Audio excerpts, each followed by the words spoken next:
Hello viewers, வணக்கம் and welcome to my channel நம்ம வீட்டு ஸ்பெஷல். இன்னைக்கு நம்ம என்ன பார்க்க போறோம் அப்படின்னா, நம்ம வீட்டு ஸ்பெஷல் பிரெட் குலாப் ஜாம் எப்படி செய்யலாம்ங்கறத நம்ம இன்னைக்கு பார்க்க போறோம். இந்த பிரெட் குலாப் ஜாம் செய்யறதுக்கு நமக்கு எந்த வகையான மாவுமே தேவையில்லை. ஜஸ்ட் பேக்கரியில வாங்குற நார்மல் பிரெட் இருந்தாலே போதும், குலாப் ஜாம் செஞ்சிடலாம். பிரெட் குலாப் ஜாம் செய்யறதுக்கு ஃபர்ஸ்ட் நமக்கு பிரெட் பீசஸை கட் பண்ணி எடுத்துக்கணும். அதுக்காக பிரெட்ல இருக்கிற அந்த பிரவுன் கலர்ல பார்டர் மாதிரி இருக்கிற பீசஸை தனியா கட் பண்ணி எடுத்துருங்க. அது நமக்கு வேணாம். பிரெட்டோட சென்டர் போர்ஷன், அதாவது அந்த ஒயிட் கலர்ல இருக்கிற மட்டும் தான் நமக்கு தேவை. அதை கத்தியை வச்சு 4ஆ கட் பண்ணி எடுத்துக்கோங்க. நீங்க கத்தியை வச்சு கட் பண்ணாலும் சரி, இல்ல கையால குட்டி குட்டி பீசஸா கட் பண்ணாலும் சரி.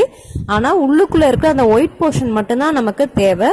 அந்த பிரவுன் கலர் போர்ஷன், அந்த பார்டர் மாதிரி இருக்கிறது நமக்கு தேவையில்லை. அதை நம்ம யூஸ் பண்ண போறது கிடையாது. இந்த மாதிரி உங்களுக்கு எவ்வளவு பிரெட் பீசஸ் வேணுமோ அந்த அளவுக்கு நீங்க கட் பண்ணி தனியா எடுத்து வச்சுக்கோங்க. இப்ப கட் பண்ண அந்த பிரெட் பீசஸ் எல்லாம் ஒரு மிக்ஸி ஜார்ல போட்டு நல்லா நைஸ் பவுடரா அரைச்சு எடுத்துக்கணும். இப்ப நம்ம கட் பண்ண பிரெட் பீசஸ்லாம் மிக்ஸி ஜாருக்கு மாத்தியாச்சு. இதை நல்லா நைஸ் பவுடரா அரைச்சு எடுத்துட்டு வந்துடலாம். பிரெட்டை மிக்சியில் அரைச்சதுக்கு அப்புறம் இந்த மாதிரி தான் நல்லா பவுடரா இருக்கும். அரைச்ச இந்த பிரெட் பவுடரை வேற ஒரு பாத்திரத்துக்கு மாத்தி வச்சிடலாம்.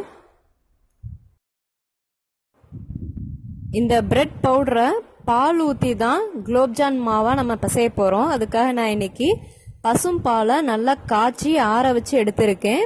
இது பாத்தீங்கன்னா கொஞ்சம் கூட தண்ணி சேர்க்காம நல்லா திக்கா பால் காய்ச்சி எடுத்துக்கோங்க. ஏடோட இருந்தாலும் இன்னும் கொஞ்சம் டேஸ்ட் அதிகமாக தான் இருக்கும். இப்போ பாலை கொஞ்சம் கொஞ்சமா ஊற்றி அந்த பிரெட் பவுடரை நல்லா மாவு பதத்துக்கு பிசைஞ்சு எடுத்துக்கோங்க.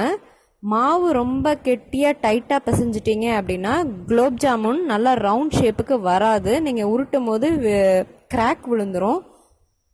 அதனால நல்லா பதமா மாவை கொஞ்சம் கொஞ்சமா பால் ஊற்றி பிசைஞ்சுக்கோங்க. பால் அதிகமாயிருச்சு அப்படின்னா நீங்கள் எண்ணெயில் போட்டு குலோப்ஜான் பொரிக்கும் போது எண்ணெய் நிறைய இழுத்துரும். அதனால பால் கொஞ்சம் கொஞ்சமாக ஊற்றி பக்குவமாக பிசைஞ்சுக்கோங்க.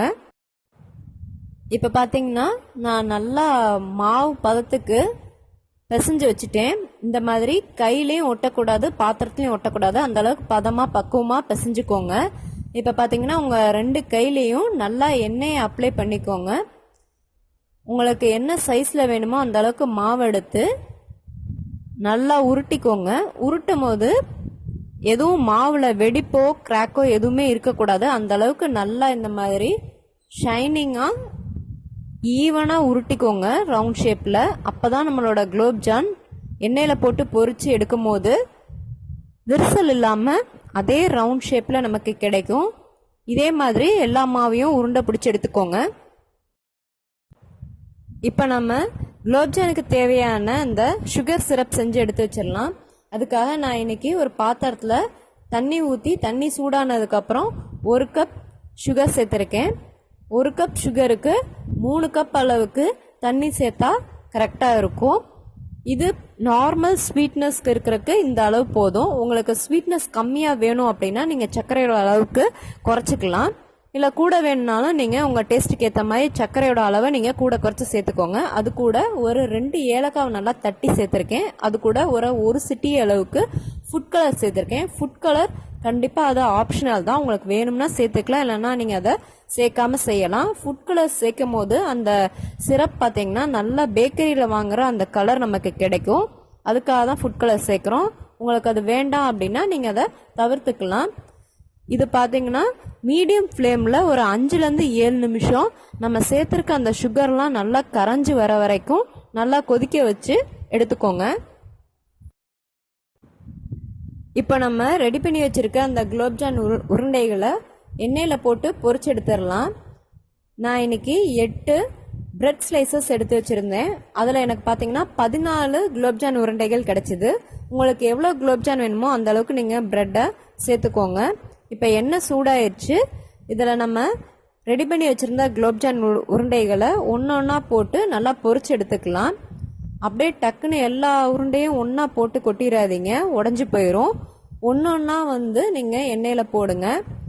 எண்ணெயோட டெம்பரேச்சர் பார்த்தீங்கன்னா மீடியம் ஃப்ளேமில் இருக்கணும். எண்ணெய் அதிகமாக வச்சுட்டீங்க சூடா அப்படின்னா டக்குனு குலோப்ஜான் கரிஞ்சு போயிடும். அதனால மீடியம் ஃப்ளேமில் வச்சே பொரிச்சிடுங்க. இந்த மாதிரி குலோப்ஜானை எண்ணெயில் சேர்த்ததுக்கப்புறம் கரண்டியை வச்சு இப்படி உருட்டி உருட்டி விடுங்க. அப்போ தான் குலோப்ஜான் எல்லா பக்கமும் ஒரே கலரில் ஈவனாக நமக்கு கிடைக்கும். இப்போ நம்ம சேர்த்த குலோப்ஜான்லாம் கோல்டன் ப்ரௌன் கலர் வந்துருச்சு. இப்போ இதை எண்ணெயிலேருந்து தனியாக எடுத்து வச்சிடலாம். இதே மாதிரி எல்லா குலோப்ஜான் உருண்டைகளையும் எண்ணெயில் போட்டு பொரிச்சு எடுத்துருங்க. பொரிச்சதுக்கப்புறம் நம்ம செஞ்சு வச்சுருந்த அந்த குலோப்ஜான் சிரப்போட சேர்த்துடலாம். இப்போ நம்ம பொரிச்சு வச்சுருந்த அந்த குலோப்ஜான் உருண்டையெல்லாம் சுகர் சிரப்போட சேர்த்துடலாம். சேர்த்ததுக்கப்புறம் ஒரு தடவை எல்லா குலோப்ஜான் உருண்டைகள்லையும் அந்த சிரப் சேர்ற மாதிரி ஒரு தடவை நல்லா மிக்ஸ் பண்ணி விட்டுக்கோங்க.